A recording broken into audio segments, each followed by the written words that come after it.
आसामनि गिबि मन्थ्रि डक्टर हिमन्त बिश्व शर्मानो एबसुनि आफादगिरि दिपेन बर'आ साबायखर बावदों।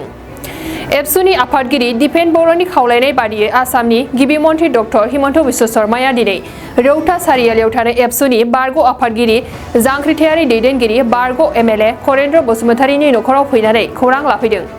मख'नो गोनांदि बारग' एमएलए करेन्द्र बसुमतारीया थांनाय गोलाव समनिफ्रायनो केन्सार बेरामाव गोग्लैनानै न'आवनो फाहामथाय लागासिनो दंमोन।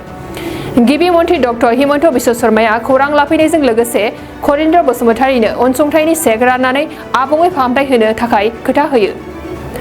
बे नायफैनायावनो बिटिआरनि गाहाय मावफुं सोद्रोमा प्रमद बर'आबो बाहागो लाफादोंमोन। खावलायनाय लेखायै खौरां लाफैनायनि थाखाय मिरु एबसुनि आफादगिरि दिपेन बर'आ आसामनि गिबि मन्थ्रि डक्टर हिमन्त बिश्व शर्मानिसिम साबायखर बावदों।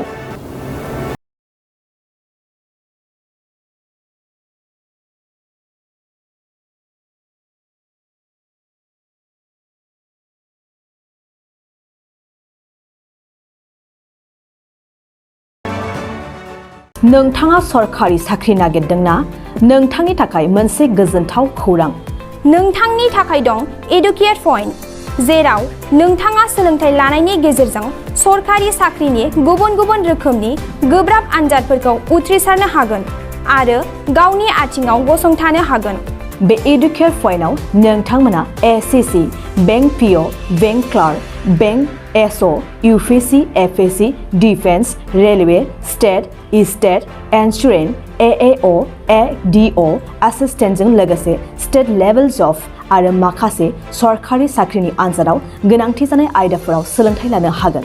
मख'नो गोनांदि बे सोलोंसालियाव साख्रिनिल' नङा, बेयाव एमबिए आरो सैनिक स्कुल बायदियाव एडमिशननि थाखाय एन्ट्रेन्स होनो थाखायबो सोलोंथाइ लानो हागोन। बे सोलोंसालियाव गाहाम थाखो खथानि सुबिदा दं आरो सम मथे नोंथांनि सोलोंथाइखौ बे सोलोंसालियाव होनाय जागोन। बेखौबो मिथिनांगोन दि बे एडुकेट पइन्टआव सोलोंथाइ लानानै बावैसो 2021-22 इं मायथाइनि एसएससि जिडिनि आनजादाव गासै 11 सा सोलोंसाफोरा उथ्रिसारनो हादों।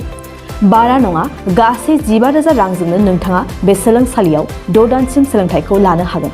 बे सोलोंसालिया क'क्राझार, बरपेटा रड, गवालपारा आरो बङाइगावआवबो दं।